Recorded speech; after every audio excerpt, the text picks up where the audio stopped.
கல்யாணம் ஃபிக்ஸ் ஆயிடுச்சா? தமிழ் மேட்ரிமோனிக்கு தேங்க்ஸ் சொல்லணும்.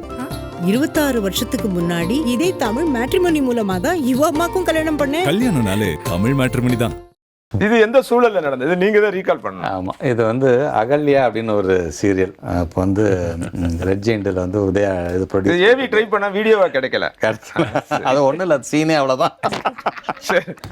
ஹலோன்னு பேசுறது தான் சீனே. அதில் நிறைய அந்த இன்டர்வியூக்கு நான் போயிட்டுருப்பேன். அப்போ நான் நிறையா காலேஜெலாம் முடித்த டயத்தில் வந்து எங்கெங்கெல்லாம் எனக்கு வந்து ஹிந்துவில் வந்து இந்த ஆப்பர்ச்சுனிட்டிஸில் வரும் இல்லையா, படிச்சுப்புக்கு தகுந்தாப்புல ஏன் பக்கத்தில் இருக்க பில்டிங் வர்ச்சூஸாலே நான் வந்து ஆல்மோஸ்ட் 20 years பிஃபோர் நான் இன்டர்வியூக்கு நான் வந்து இன்டர்வியூக்கு வந்து லைன் இந்த மாதிரி தான் காத்திருந்து போய் செலக்ட் ஆகி ஹெச்ஆர் இன்டர்வியூ கூப்பிடுவாங்கன்னாங்க. அப்புறம் கூப்பிடவே இல்லை அவங்க.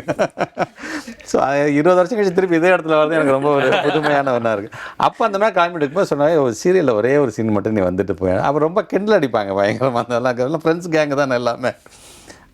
சும்மா எனக்கு இன்டர்வியூலாம் இருக்குது, எனக்கு இதுவும் இன்டர்வியூ தான் சொல்லிட்டு போய் ஒன்றும் இல்லை, நீ ஹலோன்னு மட்டும் சொல்ல போதும் அப்படின்னாப்புல.